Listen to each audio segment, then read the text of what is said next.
this is Grinstar, and today I'm going to manipulate notes using modulation, or Midi modulation, if you will. Right now, I got a pretty simple polymer setup, and then a note grid in front of it, and that note grid is going to be helpful with my modulation. You don't technically need a note grid. You can use the polygrid or the effects grid. Pretty much when you're doing notes or messing around with MIDI, you want to use the note grid. So let's open it up and then look at it. You can move this down here so you can get a great view. If you haven't seen this, or this is the first time looking at it, it can be kind of daunting. But majorly, this yellow line is usually the gate or note on, note off. Pressing the key, letting the key go.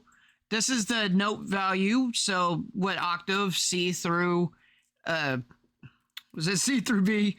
C, D, E, F, G, A, B. And then this is, if I remember right, the velocity, and this is the channel that it goes over. And then you got all kinds of MPE type stuff over here, which you may or may not need.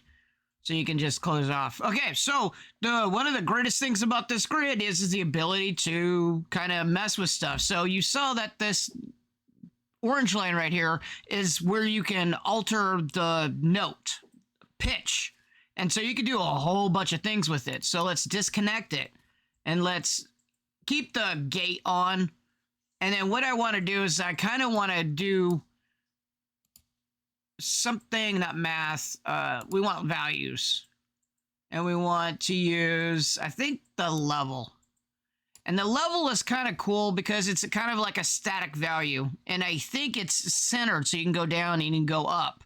So kind of like a sine wave if you kind of modulate it that way, right? So let's look at what this default outputs, because that's going to tell us how close we are to what we need to do. So if you can go to ST over here with this display, you see that's a C3 and it's at 0. So that means if we zero out this level, when we connect it up, it should produce a C3. And then as a note, it should produce a C3 out.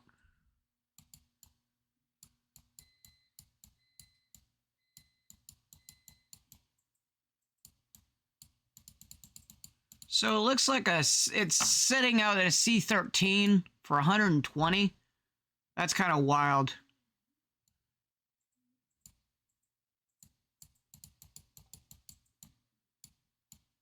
So realistically, to check on this display to see if we're in the right thing, I'm just taking the input from outside and I'm pressing the C3, D3, E3.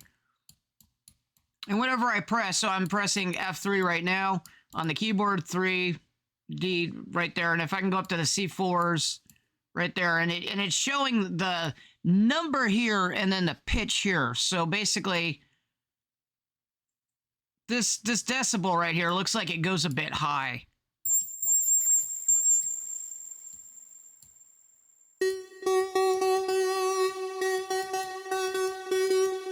And no matter where I press on the keyboard, it's the same note because we're taking this level right here and we're sending it over here. And it looks like about this low right here is our range, the third octave range right here. So we're kind of right there for where we want to be. So what we can do is that I said I want to modulate. So that means I want to mess with the note in a way. So basically what we can do is we can go to the modulator tab here and we can click on the modulators and we can look at the various different modulators we have access to. So now we can mess with that level in any way imaginable with these modulators, and there's several of them. And one of the things that I messed with Fruity Loops when I was messing with the demo is that these modulators are not as robust as Bitwigs. And this is like blaringly obvious. Now you got your envelopes, you got your LFOs, you got your MSEGs, and you got your stuff that is, like you don't really need like 20 or 30 different modulators because they're, you're going to always use the same basic ones, your envelopes, your curves, your LFOs and whatnot, right? So realistically, there's other things though, like the step right here. And if we go like that, and then we go, okay, I want to modulate this a little, and then we hit play, you can see that it's kind of going up and down.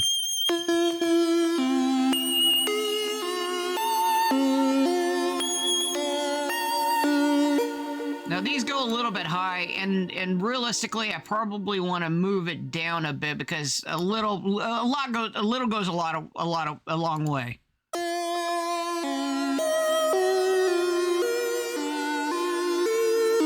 And then we can hit randomize.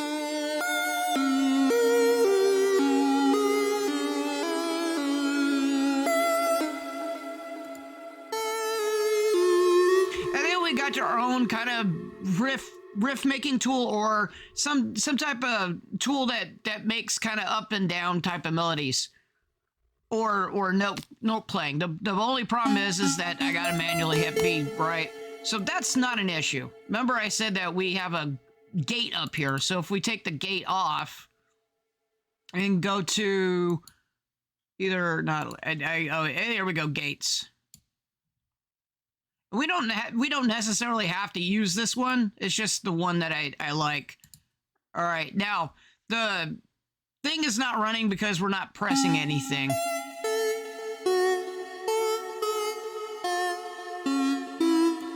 And already that's sounding pretty good. Okay, so this is at 12 voices. At 12 voices, it requires a note press to activate the grid. So what we want to do is we want to move this down. And when I was first playing with...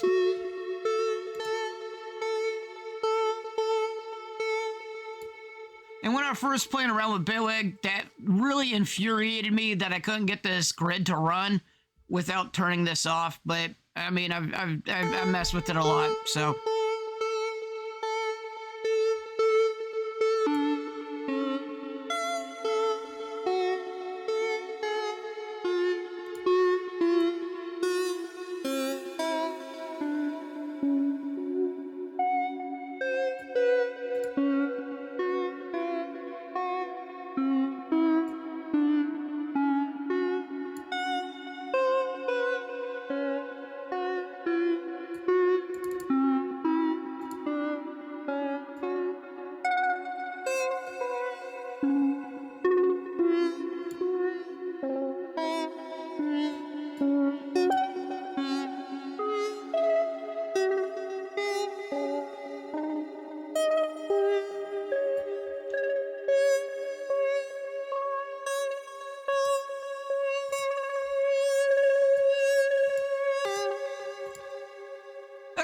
And so just that simple steps gives us something kind of random, and it gives us a way to kind of get some ideas or some things, and this that you can sit here all day and come up with random melodies.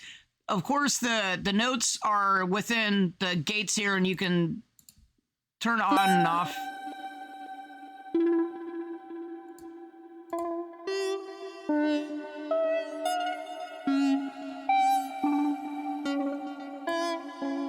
You could also want to do like this and have different patterns for your notes.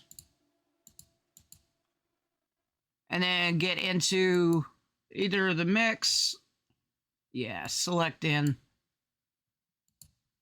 Either select in or merge. You do 1, 2, and then you move this one down here.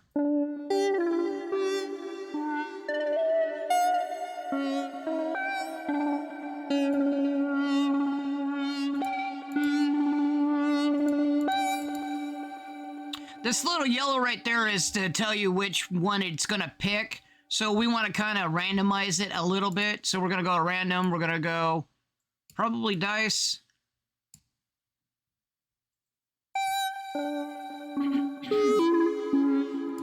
And I think this needs kind of a gate of its own. So let's use another gate.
get some kind of beat behind it.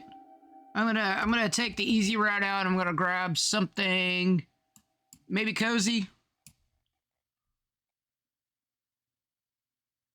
And I'm gonna use the latch thing.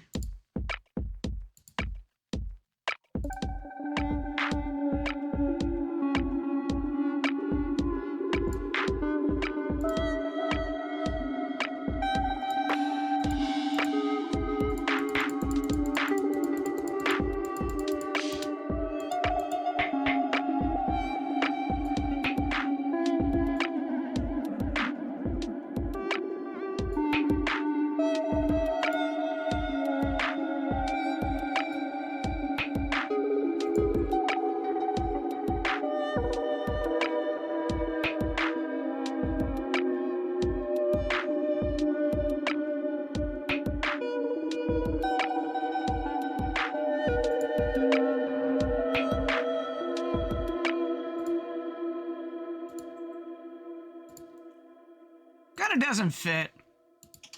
That's okay. So let's do a couple of more modulations or mess around with it a little bit more. Now we could do like an LFO and maybe modulate the kind of the timing.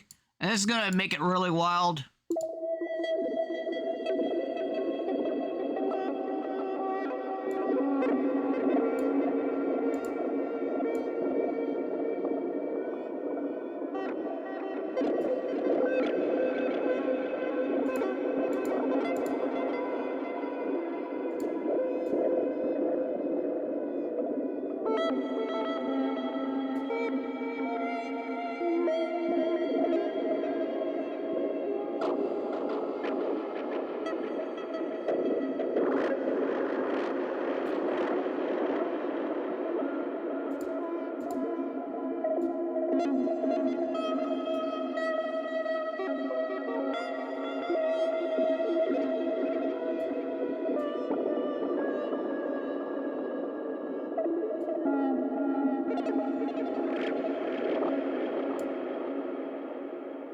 Like I said, very wild.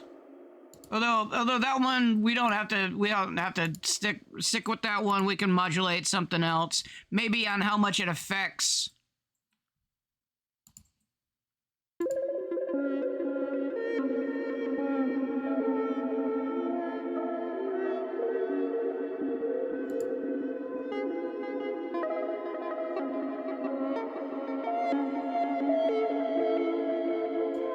I do see some sharps, so maybe we don't want a whole lot of sharps in there. So what we can do is we can take this pitch quantizer.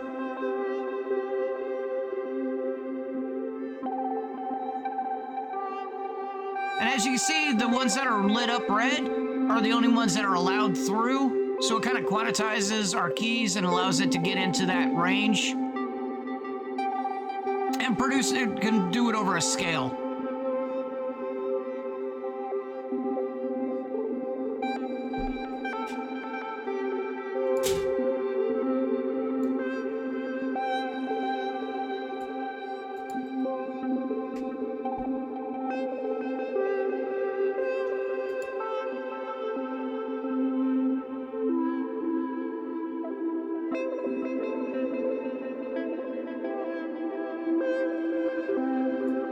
Maybe we want to change the octave. Maybe that's what our LFO can do.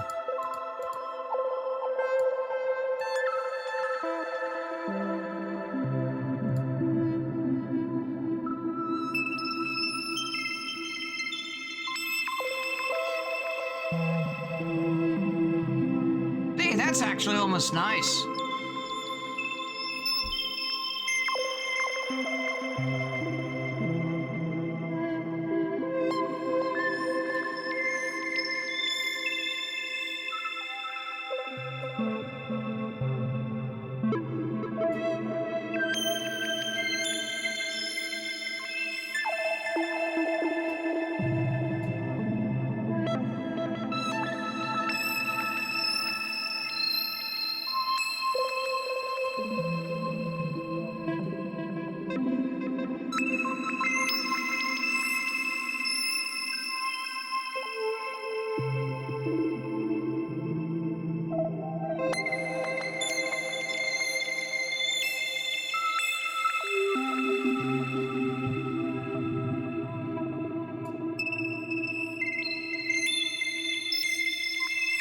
can take things like audio rate or audio sidechain and sidechain other things into it to mess with the MIDI some more.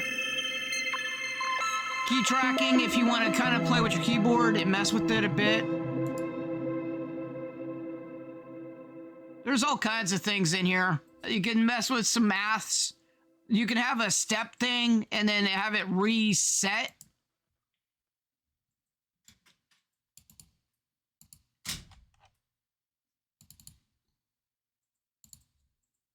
That's what we had.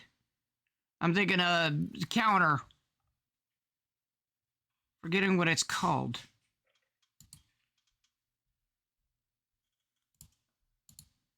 There it is, note counter. So every time it presses the note, it counts. And then it moves the MIDI or the thing with it. So like we can make basically note count on this, or can we do, yeah, we can go low. So every time, now of course I don't have my controller up.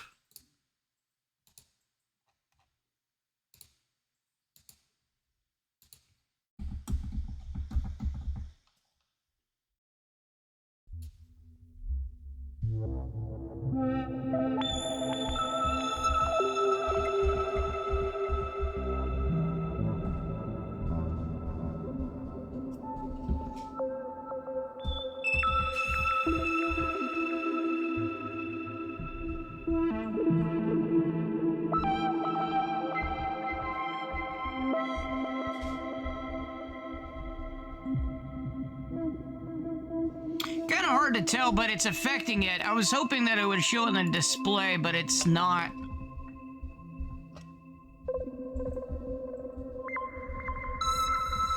But it is showing it up here. So we could use the external MIDI, something like on the outside,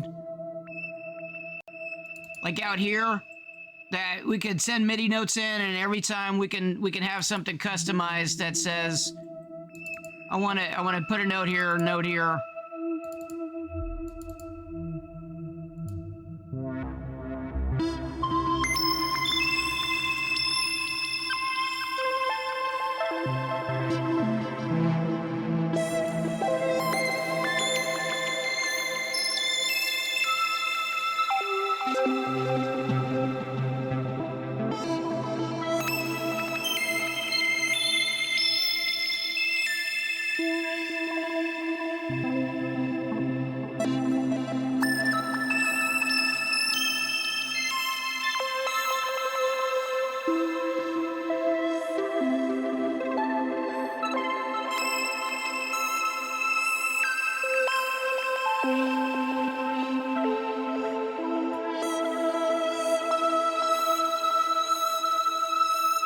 Of course, it'd probably help if I put it within the range of everything.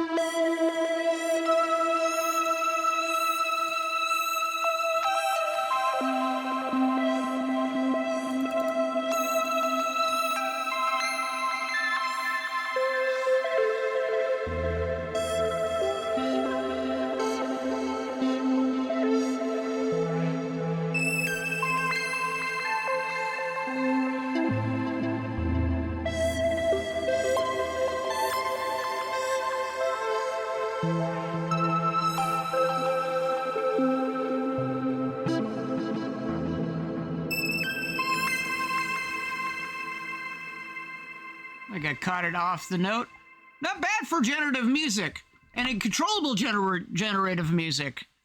Bitwig has a whole lot of fun things you could do, and I think I really like the amount of potential that you have with Bitwig comparison to like Fruity Loops. Fruity Loops is nice, has a lot of tools, but I don't think the sheer capability, now that it has like formula in it, it's got all kinds of other stuff in it, and I found out where you can pretty much make composite or layered type of instruments, and you can kind of put all kinds of stuff into one, and that's really cool. But I think Bitwig has with this grid thing, I think they've knocked it out of the park with allowing you to turn the DAW into basically almost an instrument itself, or at least a creative tool for creating a whole lot of MIDI and type of melody ideas from just playing around with a couple bit of modules here that are up here. Really easy. And it's like one of the things I first wanted to do when I was first messing around with Bitwig, and really frustrated until I actually learned how to do it. But overall, pretty cool stuff. Hope you liked the video. Thanks for watching. Thanks for listening, and I will catch you later.